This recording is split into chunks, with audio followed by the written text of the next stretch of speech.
कार्यक्रम के पुण्यार्चक हैं साधु सेवा ट्रस्ट। सभी गुरु भक्तों का एक ही प्रण, साधु सेवा और समर्पण। इसी भाव एवं भावना के साथ कार्य कर रहा है साधु सेवा ट्रस्ट। हम जानते हैं हमारे गुरुओं ने हमें इतना सब कुछ दिया, परंतु हमने अपने गुरुओं के लिए क्या किया, ये सवाल जरूर उठता है। देश के कई ऐसे प्रांत हैं जहां पर दिगंबर मुनियों को विहार करने में बहुत कठिनाई आती है। चौके वाले न मिलने पर विहार के दौरान आहार की व्यवस्था भी नहीं बन पाती। कई गांव व शहर आज भी ऐसे हैं जहां साधु संतों के चातुर्मास नहीं हुए हैं। इन सब को देखते हुए श्री साधु सेवा ट्रस्ट का उदय हुआ, जिससे दिगंबर मुनियों के आहार, विहार, प्रवास आदि की व्यवस्था को सुचारू रूप से बनाया जा सके, जिसके माध्यम से हमारा समाज, धर्म, संस्कृति सब सुरक्षित रह सकते हैं। क्यों न हम भी अपनी चंचला लक्ष्मी का सदुपयोग करें एवं अपने सच्चे गुरुओं की रक्षार्थ हेतु आगे आएं। योजना: परम संरक्षक 1,11,111 रुपए, वरिष्ठ संरक्षक 51,151 रुपए, संरक्षक 31,131 रुपए, आजीवन सदस्य 21,121 रुपए, सदस्य 11,111 रुपए, आजीवन मासिक दान दातार 500 रुपए।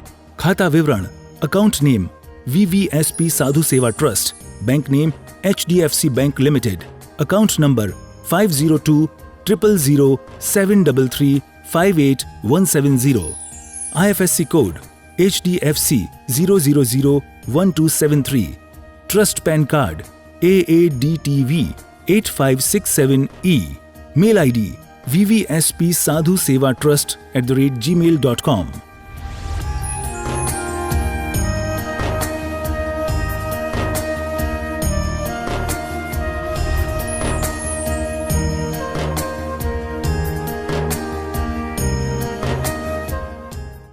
जीवम जीवम दवम चिन्वरवसिणजिणी दिठम देविन्दविन्दवन्दं वन्दे तं सर्वदा शिरसा। नमो अरिहन्ताणं नमो सिद्धाणं नमो आयरीयाणं नमो वज्रायाणं नमो लोई सव्वसाहूणम्। जो बोलिए अंतिम तीर्थंकर विनायक श्री महावीर भगवान की, परम पूजनीय अंतिम तीर्थंकर विनायक श्री महावीर भगवान की, परम पुण्यचारी चक्रवर्ती आचार्य गुरुदेव श्री वसुनंदी जी मुनि महाराज की, अहिंसा में विश्व धर्म की।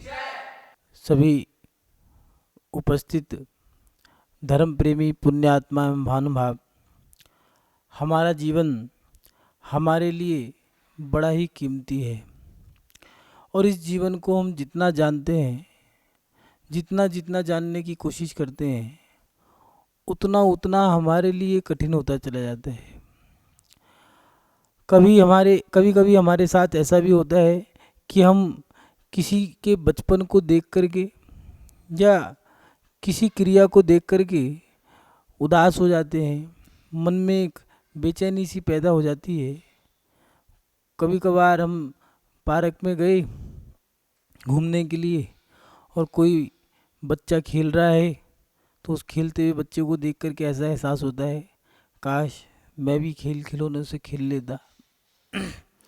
दो दोस्त चर्चा कर रहे हैं तो मन में विचार आता कि काश मेरे ऊपर जिम्मेदारियों का बोझ ना होता, तो मैं भी अपने दोस्तों के साथ बात कर रहा होता, घूम रहा होता, खेल रहा होता। काश मेरी माँ भी मुझे लाड प्यार कर रही होती, अगर मैं उन्हें ना छोड़ता तो। वो एक उदास, हताश, निराश सोच हमारे पास रह जाती है। उस समय मन में आता है कि काश हम भी उम्र के साथ कुछ क्रियाएं ऐसी कर लेते, जिस उम्र में जो क्रियाएं की जाती हैं अगर वो कार्य हम कर लेते तो शायद हमारे साथ ये ना होता। बचपन में जो क्रिया होती हैं वो हम कर लेते, या फिर जवानी की, पूर्ण अवस्था की, वृद्ध अवस्थाओं की जो क्रियाएं हैं उसे हम सही समय पे कर लेते। जैसे किसी ने घर छोड़ दिया है तो हम सोच रहे हैं काश हम भी घर छोड़ देते। मंच पर जब केशों का लुंचन होता है, कोई व्यक्ति दीक्षा ले रहा होता है, तब हमारी आंखों से आंसू क्यों निकलते हैं। तब मन में आता है काश हम भी अपने सही समय पर सही क्रिया कर लेते। लेकिन उस समय एक मलाल रहता है, क्या, कि कोई हमें बता तो देता कि किस उम्र में हमें क्या करना चाहिए। अगर कोई हमें बता देता तो शायद हम अपने जीवन को सही कर लेते, लेकिन हमें कोई बताने वाला ही नहीं था। और आज हम उस कारण अपने जीवन को एक मलाल, उदास, हताश, निराश, पश्चाताप के साथ जीवन जी रहे हैं। और उस सवाल को हम जानने की कोशिश करते हैं कि किस उम्र में हमें क्या करना चाहिए। अगर ये पता लग जाए तो हम वो क्रिया कर लेंगे। उस क्रिया को करके शायद हम अपने जीवन को सार्थक भी कर सकते हैं और एक उत्साह के साथ अपने जीवन को जी सकते हैं। आपका और हमारा एक अहोभाग्य है, जैसे हम पहले भी कह चुके इस बात को, कि आपका और हमारा ये पुण्य है, अहोभाग्य है, ये गुड लक है कि हमने और आपने जैन धर्म में जन्म लिया है। और इस जैन धर्म में जन्म लेने वाले व्यक्ति का, प्रत्येक व्यक्ति का पुण्य है। आप लोग पढ़ते भी हो भजन की पंक्तियों में कि तमें जैन कुल में जन्मे अभिमान करारे, अभिमान करारे गुणगान करारे, तमें जैन कुल में जन्मे अभिमान करारे। ये अभिमान करने की बात है कि आपने जैन कुल में जन्म लिया है, क्योंकि इस जैन कुल में जन्म लेने वाले व्यक्ति के पास जो भी सवाल मन में पैदा होगा उस हर सवाल का जवाब है। इस जैन धर्म के आचार्यों ने हमारे ऊपर बड़ी अनुकंपाएं की हैं, कृपाएं की हैं कि हमारी हर जिज्ञासा का समाधान उन्होंने हर समय पर दिया है। और जैन धर्म के लोग ही नहीं, अन्य धर्म के लोग भी जैन धर्म के महात्मा गुरुओं के पास आते हैं, संतों के पास आते हैं कि भैया हमारी इस जिज्ञासा का समाधान कर दो। ज़रूरी नहीं है अन्य धर्मों के पास अपने सवालों के जवाब हों, लेकिन उन सवालों के जवाब जो जहाँ नहीं मिलते, जिन्हें सवालों के जवाब नहीं मिलते हैं, वो भी यहाँ पर आते हैं कि जैन धर्म में इस सवाल का जवाब मिल जाएगा। और ये सवाल कि किस उम्र में हमें क्या करना चाहिए, इस सवाल का जवाब भी आज से लगभग 8वीं शताब्दी में, लगभग 1700 वर्ष पहले पूज्य आचार्य श्री जिनसेन स्वामी जी ने आदि पुराण में इस सवाल का जवाब लिख दिया। उन्होंने बड़े स्पष्ट तरीके से बताया है कि हम अपने जीवन में किस उम्र में किस पड़ाव पर क्या करना चाहिए। उम्र को एक हिस्सों में बांटना पड़ेगा। जैसे पहले 120 साल की उम्र थी, उसके बाद धीरे धीरे 115, 110, 105, 100 साल की हो गई, घटते घटते उम्र 80 साल की हो गई। और आज जो नई पीढ़ी है, लगता नहीं कि आने वाली नई पीढ़ी की उम्र 80 या 100 साल की रहेगी। इसीलिए उम्र के कुछ पड़ाव आपको बांधने पड़ेंगे, 4 हिस्सों में उम्र बांटनी पड़ेगी। वो कैसे? पहली उम्र आपको जो बांटनी है वो 1 साल से लेकर 8 वर्ष तक की गई है। उसमें क्या करना है?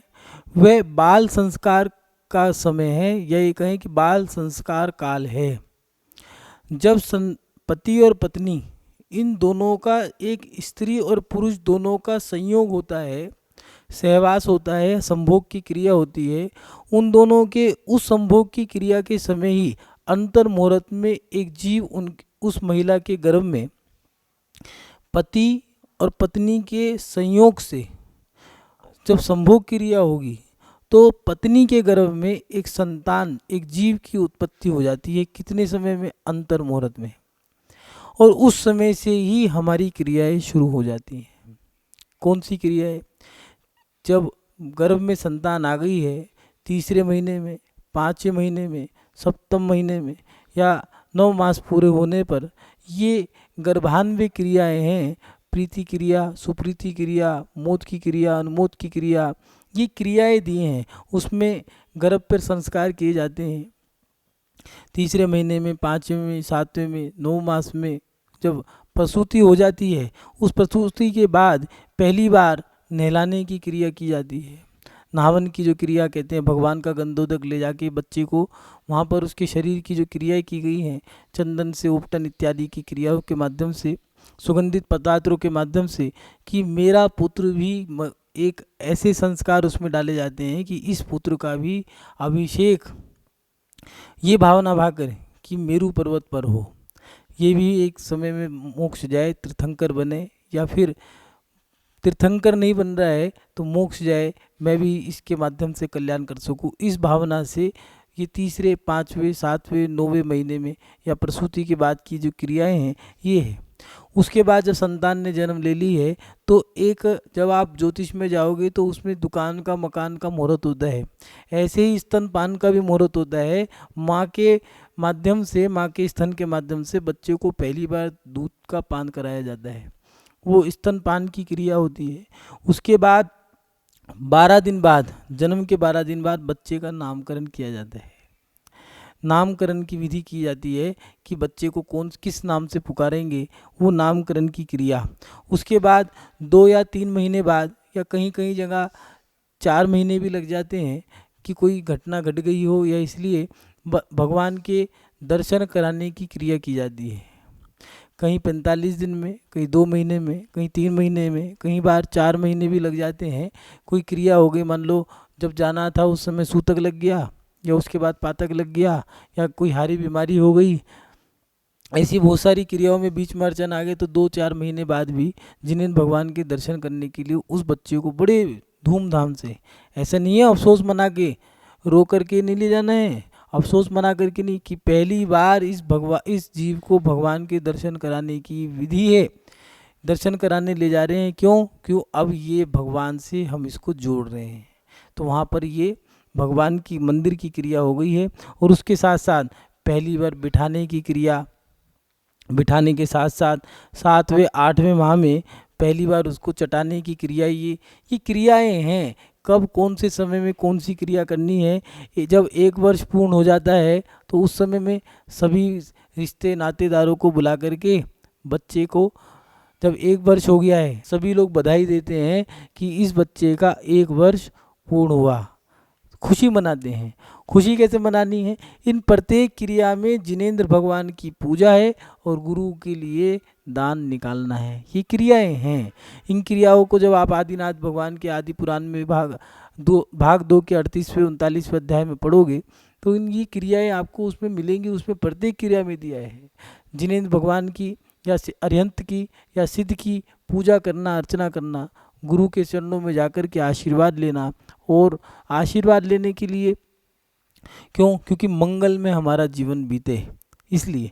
और उसके बाद जब 1 वर्ष पूर्ण हो गया है तो बाल कटाने की क्रिया, हाँ, ये क्रियाएं, सारी क्रियाओं का महत्व है। जब आप दक्षिण दिशा की ओर जाओगे तो वहाँ कर्नाटक है, तमिलनाडु है, वहाँ पर जाओगे तो वहाँ पर आज भी शादियों में भोजन दिन से होता है, शादियाँ भी दिन से होती हैं।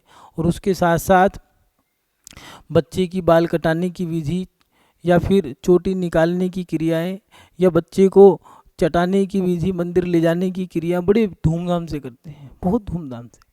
ऐसे ही इस उत्तर भारत की तरफ आओगे तो यहाँ पर सांसारिक क्रियाओं को थोड़ा सा महत्व ज़्यादा देते हैं, लेकिन उन सांसारिक क्रियाओं में जो धर्म की क्रियाएं हैं वो थोड़ा सा कम हैं।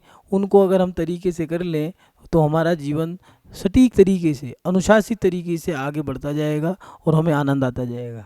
इसलिए बच्चे की प्रत्येक क्रिया, जब हम पैदा हो रहे हैं, हम बड़े हो गए हैं और धीरे धीरे जब बढ़ते जा रहे हैं, तो उसमें हमारी जो क्रियाएं हैं उन क्रियाओं को हम अनुशासित तरीके से अगर जी लें तो बड़ा आनंद आता है।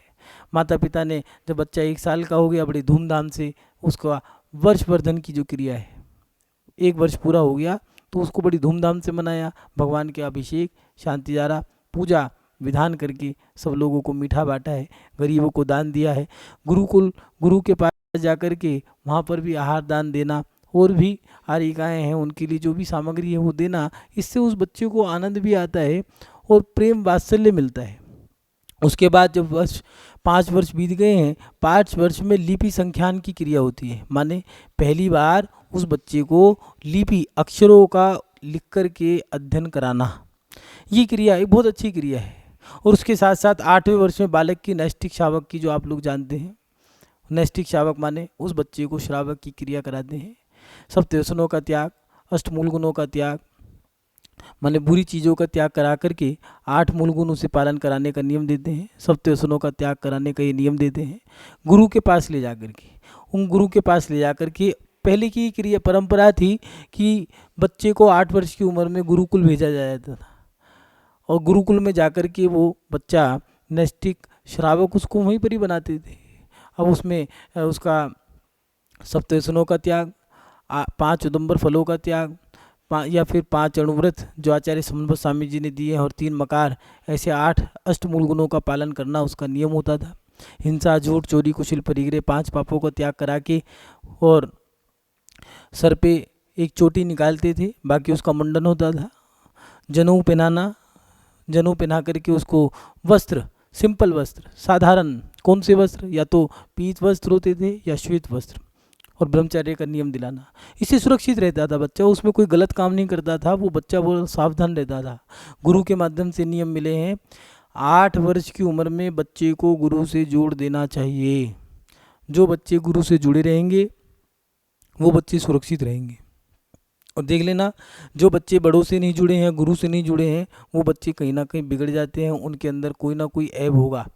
नशे का सेवन करने का, गुटखा, बीड़ी, तंबाकू, सिगरेट, या फिर जुआ खेलना, या फिर गंदी आदतों का शौक कर लेना, ये चीज़ें उनके अंदर लग जाती हैं। इसलिए बच्चों को छोटी उम्र से ही अपने गुरुओं से, जो 8 वर्ष की उम्र है उसमें बच्चे को ले जा कर के गुरु से आपने जो जोड़ा है, 45 वर्ष की उम्र में भगवान के पास ले जाना, 5 वर्ष की उम्र में पहले लिपि संखान माने एक स्लेट ले जाते हैं और गुरु उनसे पहले सिद्ध ओम नमः सिद्धिभ्य लिखवाते हैं। 8 वर्ष की उम्र में गुरु के गुरुकुल में छोड़ना। बच्चों को गुरुकुल में पढ़ाना चाहिए। एक उम्र के पड़ाव पर आकर के उनके मन में एक मलाल रहता है, काश हम भी अच्छे संस्कार पालन करते। हमने बच्चों को कॉन्वेंट में पढ़ा दिया है, बड़े बड़े अच्छे अच्छे स्कूलों में पढ़ा दिया है, लेकिन पढ़ाई तो उन्होंने पढ़ ली, किताबें तो पढ़ ली है, उनके दिमाग में, ये बॉक्स में या माइंड में अक्षर तो बहुत सारे भर गए हैं, लेकिन संस्कारों की कमी रह गई है। इसलिए जो संस्कार गुरुकुल से मिलेंगे वो संस्कार आपको कहीं नहीं मिल सकते। इसलिए बच्चों को गुरुकुल में डालो। हर क्षेत्र पे गुरुकुल है, चाहे वो सिद्ध क्षेत्र हो, चाहे तीर्थ क्षेत्र हो, चाहे हस्तिनापुर हो, सोनागिर हो, आहार जी, पपोरा जी, द्रोणगिरी, नैनागिरी या कोल्हापुर, या फिर आप इधर जाओगे अपना महावीर जी है। हर जगह आप अपने क्षेत्रों पर, चाहे मथुरा हो, यूपी के क्षेत्र हो, राजस्थान के हो, महाराष्ट्र के हो, मध्य प्रदेश के हो, सब जगह पे अपने गुरुकुल हैं। उन गुरुकुलों में बच्चों को भेज करके हमें बच्चों की ज़िंदगी बनानी है, उन्हें बिगाड़ना नहीं है। किताबी ज्ञान से ज़िंदगी नहीं बनती, ज़िंदगी बनती है गुरु के संस्कारों से, माता पिता के अच्छे संस्कारों से बच्चों की ज़िंदगी बनती है। इस प्रकार यहाँ पर 8 वर्ष पूर्ण होते के साथ ही एक दिन जो बच्चे का जो शुरू हुआ है, वहाँ से लेकर के 8 वर्ष तक, एक दिन से 8 वर्ष तक लेकर के बच्चे की ये पहली क्रिया, पहला पड़ाव पार हो गया। कौन सा? बाल संस्कार काल। दूसरा काल शुरू होता है 8 से लेकर के 20 साल का। ये काल कौन सा है? पाठन पठन का काल। इस काल में हमारी विशेष क्रियाएं रहती हैं। कौन सी?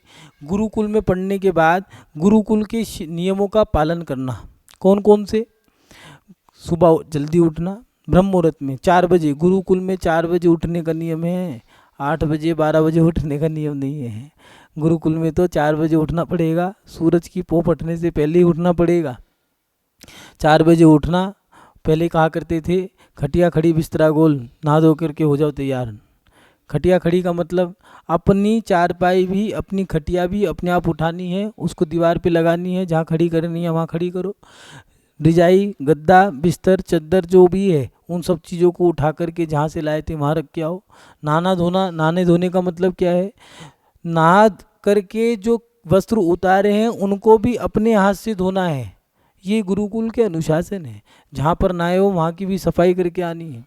फिर अपनी पूजा पाठ करना है।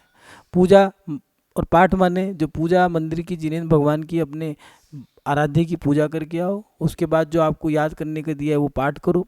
लकड़ियाँ चुक करके लाना, आंगन की बुहारी करना, अपने कपड़े धोने हैं। अपने पूज्य पुरुष हैं, जो अपने गुरु हैं, गुरु भाई हैं, उनके भी आपको वस्त्र धोने हैं। चुल्लक जी हैं, ब्रह्मचारी हैं, या फिर और भी बहुत सारी चीज़ें हैं, आप लोगों को वो भी सफाई करनी है। भोजन की क्रिया है, भोजन भी देखना है अपना, आपस में भोजन जो करोगे आप, उस भोजन की क्रिया भी, बड़ा अनुशासित जीवन है। और जो पाठ है वो भी याद करना है, जितना दिया है उतना याद करना है, नंबर भी कम नहीं आने हैं परीक्षा में। ये उस समय का ये पाठन पठन काल बहुत अच्छा काल है। उस समय में मात्र एक ही क्रिया रहती है, बस गुरुकुल की क्रिया, पाठन पठन की क्रिया, या फिर जो गुरुकुल के अनुशासन है उसका पालन करना। आज के समय में युवक पीढ़ी जो है वो जिस समय में जो क्रिया करनी है वो नहीं करते, उस समय की क्रिया के साथ बहुत सारी क्रिया अटैच कर लेते हैं, जोड़ लेते हैं, और उस कारण वो परेशान है। अगर आप पढ़ रहे हो तो पढ़ने की क्रिया ही करनी है। पढ़ने के समय में गुरुकुल में ऐसा नहीं है मात्र पढ़ते ही हैं, थोड़ा सा बच्चों का मनोरंजन भी होता है। थोड़ा मनोरंजन, थोड़ा सा पढ़ना, थोड़ा सा विश्राम, थोड़ी थोड़ी सारी चीज़ें करनी है। ये नहीं कि सब आप खेलते ही जाओ, खेलते खेलते रहोगे तो पढ़ाई नहीं हो पाएगी, पढ़ते पढ़ते रहोगे तो मनोरंजन नहीं होगा, दिमाग की नसें फट जाती हैं ज़्यादा पढ़ने से। इसलिए संतुलन बनाना पड़ेगा। ये काल जो है 8 से लेकर के 20 साल का है, 12 साल का। उसके बाद जो आप 20 साल के बाद फिर पढ़ाई ख़त्म हो गई, उसके बाद आपको जिस क्षेत्र में जाना है वो कोर्सेज, जिसको आप कहते हो कोर्स, वो कोर्स आपको करने पड़ेंगे अगर आपको आगे बढ़ना है तो। 8 से 20 साल तक की आपकी 12 साल का एक कोर्स हो गया है। 12वीं क्लास पहले ये होती थी, 8 से लेके 12 तक। आप छोटी उम्र में भी स्कूल में डाल देते हैं, लेकिन जो 12 क्लास आपने पढ़ ली है उसके बाद जो आप कोर्स कर रहे हो, वो कोर्स आपने करने के बाद उसके ये 20 साल का टाइम पीरियड आपका पूरा हो गया है। फिर तीसरा पड़ाव शुरू हो जाता है 20 से लेकर के 50 साल का। वो पड़ाव क्या है?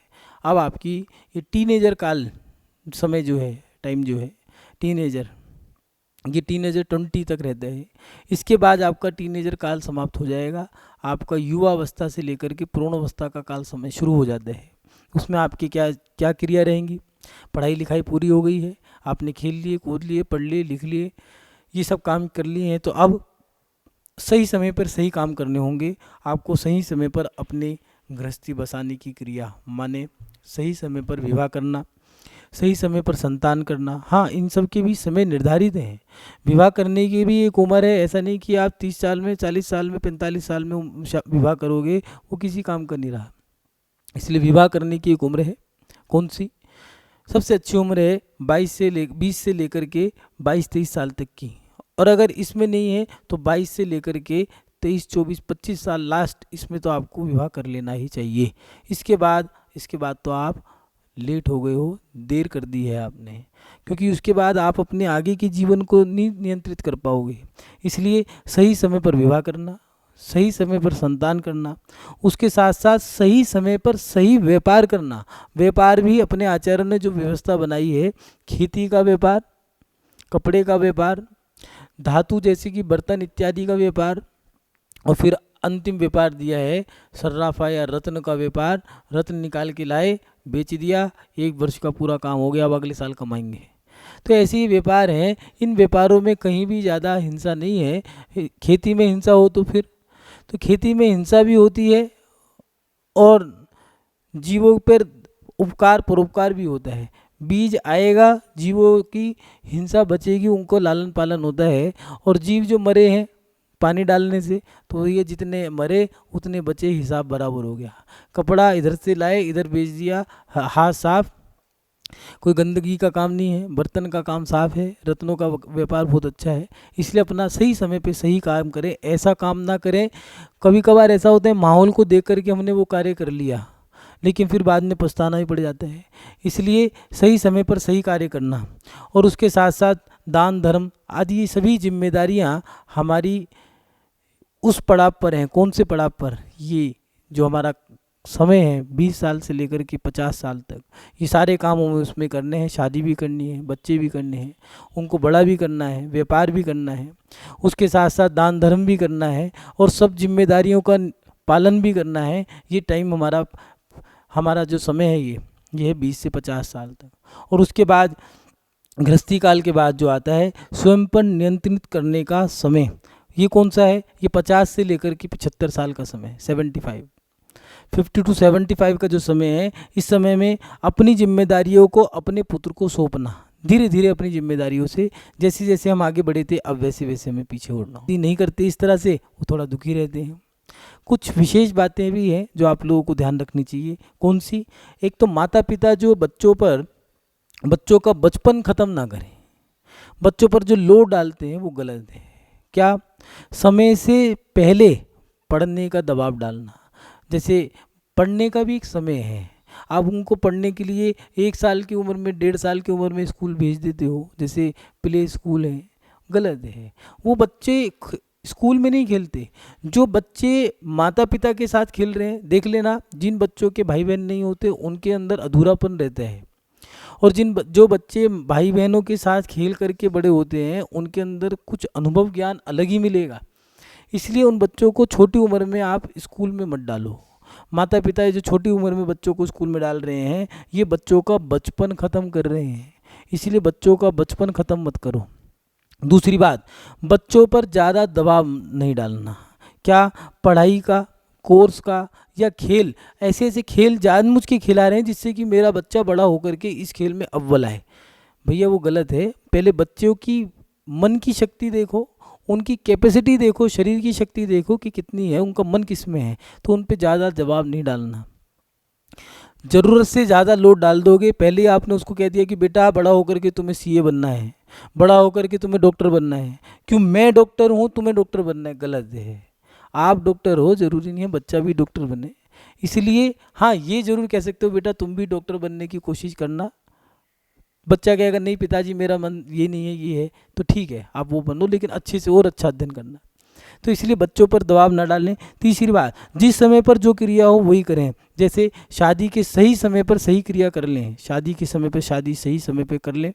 बच्चे करने का जब समय हो उसी समय बच्चे करने का समय है जो वहाँ पर कर लें, और उसके साथ साथ जो व्यापार का समय है उस समय पे व्यापार कर लें। जो उम्र निकल जाएगी तो फिर जैसे बड़ी बड़ी कंपनियां हैं, उन कंपनियों में अगर आप सीए में पास हो गए हो, डिग्री होने के बाद भी अगर आप 10 साल बाद नौकरी लेने जाओगे तो आपको सोच विचार करके वो नौकरी देंगे। क्यों?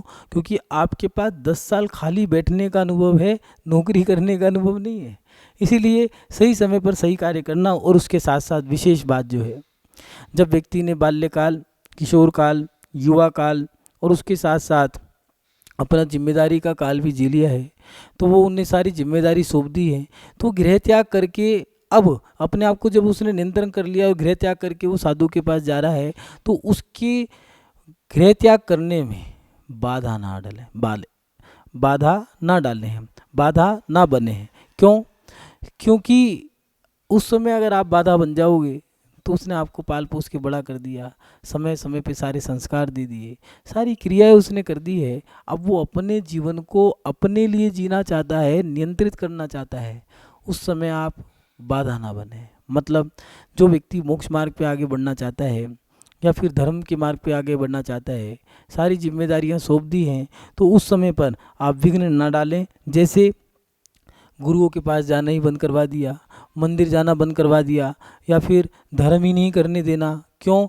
क्योंकि हमें पसंद नहीं है, हम चाहते हैं कि हमारे माता पिता घर ना छोड़ें, गलत है। अब ये आपका एक दायित्व बन जाता है, जिस बच्चे को माता पिता ने पाल पोस के बड़ा किया है, समय समय पे सारी क्रियाएं कराई हैं, तो उन बच्चों का भी एक दायित्व बन जाता है कि वो भी उनकी सही समय पे सही क्रिया कराएं। तो इसलिए अगर कोई व्यक्ति घर त्याग करना चाह रहा है तो उस घर त्याग करने वाले व्यक्ति के जीवन में वो व्यक्ति बाधा ना बढ़े। इसलिए अपने जीवन में आप सही समय पर क्रिया करते हुए ये इन बातों का ध्यान रखें। ये विशेष बातें भी आपको बताई हैं, और सही समय पर कौन सी क्रिया करनी चाहिए, क्रिया किस उम्र में क्या करना चाहिए, ये भी कोशिश करी है आचार्यों के माध्यम से जानकारी लेकर के आपके बीच में रखने की।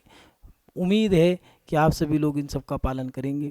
महानुभाव, आप सभी लोग सही समय पे सही क्रिया करके अपने जीवन को सफल बनाएं। इन्हीं सब श्रृंखलाओं के साथ अपनी वाणी को विराम देता हूँ।